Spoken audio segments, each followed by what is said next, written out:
What's good, y'all? This is your boy Tony Sway, and I'm back with another podcast. It's called R&B Talk, where we discuss basically just R&B soul music and reminisce of all our heroes and our favorite artists, over the last 20, 30 years, or doesn't matter how far back, just all the people who was very important in R&B history.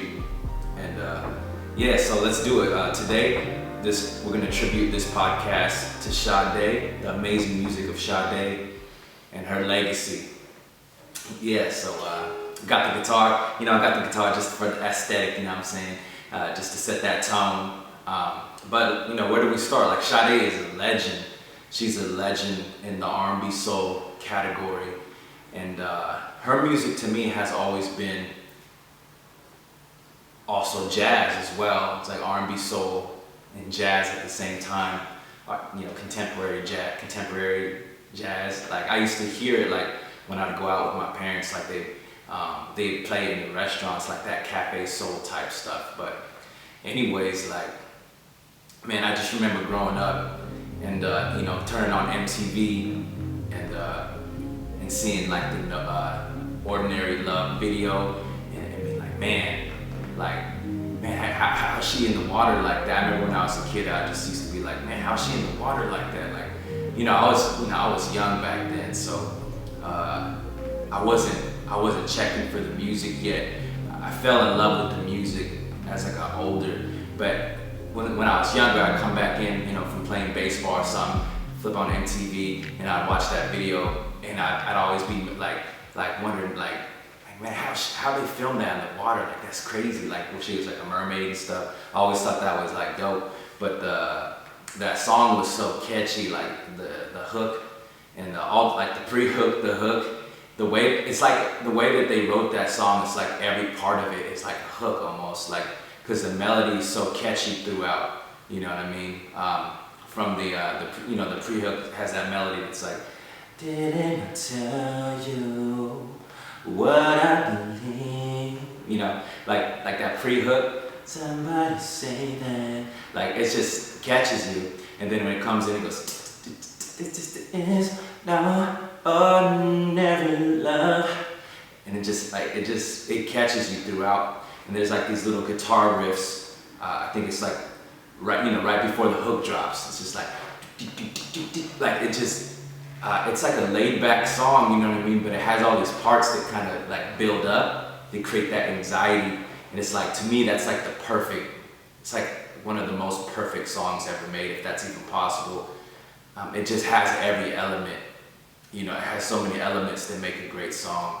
The pre-hooks, the pre-hook, the chorus, the transitions. I'm speaking from like a producer standpoint. Excuse me. Because that's what I do, on my everyday hustle, make that music and stuff. So producers, you gotta feel me on this one, like all the transitions in that song, all the little elements and the little layers and the textures, and then you put that with Sade's voice. It's like crazy, you know what I mean? It's just crazy the way that came together. But that would be my number one, favorite song from the legendary Sade. And you gotta give love to her band as well. Like, I think she's had the same band for years. I'm not aware if they've changed any members or anything like that, but she has that same band rocking with her, and they really have their sound down pat. And that's something that musicians today could really pay attention to. Look at the cohesiveness of every Sade album and how everything just goes and plays throughout. That's something a lot of the younger musicians and people who are doing it right now should pay attention to. Bringing that cohesive sound back to music. And some people still have it, but a lot of people don't have it anymore. And a lot of people are I call it pickpocketing producers, where they're not developing the relationships and they're just going in and just getting random stuff and not really creating a genuine connection. But that's for another discussion.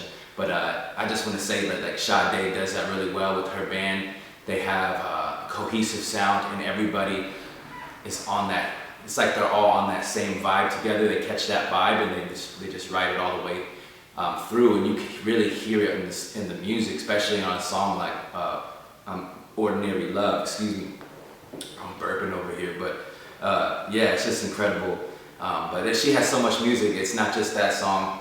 I love the Tattoo record that she has. It's more of like an acoustic guitar vibe.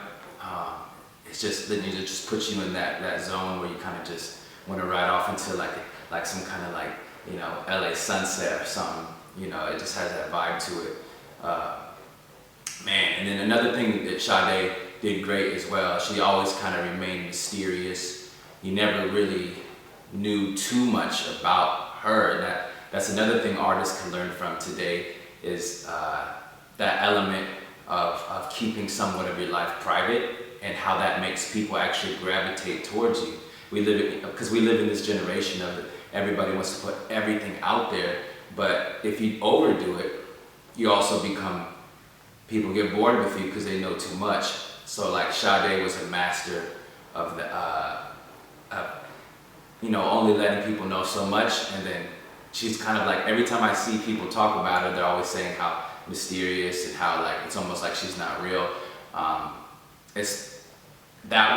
don't think that was like a mistake. I think that, you know, she purposely did that on purpose, because artists need to have that mystique to remain interesting. But the music speaks for itself. It's just incredible. You know, what song, like people checking out what I'm talking about. Again, this podcast is a tribute to the legendary Sade. You know what I'm saying? Ordinary Love, Sweetest Taboo, you know, Smooth Operator, you know, Cherish the Day, Kiss of Life. Man, I could go on and on. There's so many classics that she has, but you know, let me know in the comment section what your favorite Sade songs and videos are, and yeah, let me know when you guys remember first hearing her music. I think the first song that I ever heard probably was the Smooth Operator. Seeing that play on MTV was probably like the first song I remember, but the one that caught my attention the most was, when I was younger, was Ordinary Love. And I was fascinated by that video, you know what I mean? And later on, you know, really fell in love with the music as well. But I just, you know, like I said, the whole mermaid thing, and you know, that was crazy to me. But yeah, let me know what you guys' favorite songs from Sade are, and you know, just your thoughts and how her music may have changed your life. It definitely impacted mine and impacted my music.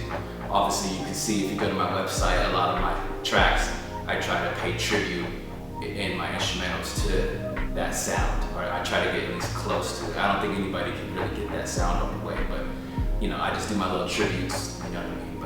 But again, this is your boy Tony Sweat at TonySweatMusic.com. This is my new podcast, R&B Talk. I'm just starting out, so you know, I don't really know what I'm doing with it, but I'm just having fun, and you know, just starting a discussion about, you know, the great R&B soul genre and the legends in this genre, and, you know, shining some light on it, you know what I mean? So I appreciate y'all. God bless. Holla.